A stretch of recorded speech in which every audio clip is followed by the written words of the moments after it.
और जब one district one product की योजना हमने लागू की तो मैंने कहा कि गोरखपुर में औरंगाबाद का टेराकोटा को जोड़ लो, थोड़ा प्रजापति समुदाय के लोगों को इसी बहाने सम्मान मिल जाए।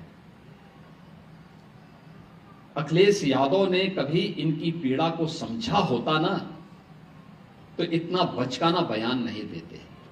और इसीलिए कहते हैं, इसी के लिए कहा गया है ना कि गद्दी विरासत में मिलती है, बुद्धि नहीं मिलती है,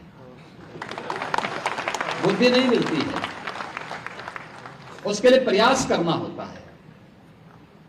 और कुछ लोगों की आदत होती है, उनके जीवन भर उनका बचपना नहीं जाता है, उस प्रकार की हरकतें वे कर ही देंगे और यही हरकत वे आज भी कर रहे हैं।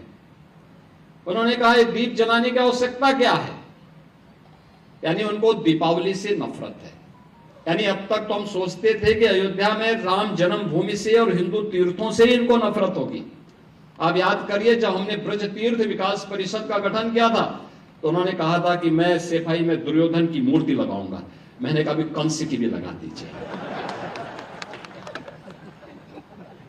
भाई हम तो भगवान कृष्ण की मथुरा को और वृंदावन को सजाएंगे, संवारेंगे, क्योंकि भाई हम लोगों के संस्कार है, ये हमारे संस्कार है। ये आपको कंस और दुर्योधन प्यारे हैं, आप उनकी लगाइए, ठीक बात है। और यही बात उन्होंने इस बार यहां पर भी कही दीपावली के अवसर पर। यानी वे रामद्रोही ही नहीं हैं, कृष्ण द्रोही भी हैं और सनातन पर्व और त्योहारों के द्रोही भी हैं।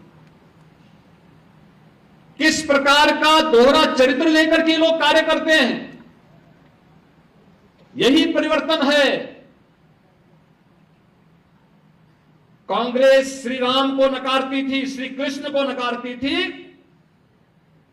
आज दुनिया अयोध्या में आकर के श्री राम जन्मभूमि में रामलला का दर्शन कर रही है और अभिभूत होती है। मैंने वह दृश्य देखा है जब अयोध्या धाम में 22 जनवरी 2024 को प्रधानमंत्री मोदी जी के कर कमलों से रामलला विराजमान होने के उपरांत उस दिन समाज के अलग अलग नेतृत्व वर्ग ने अयोध्या धाम में दर्शन किया था, रामलला का दर्शन किया था। लेकिन मुझे इस बात की जानकारी थी कि 5 लाख लोग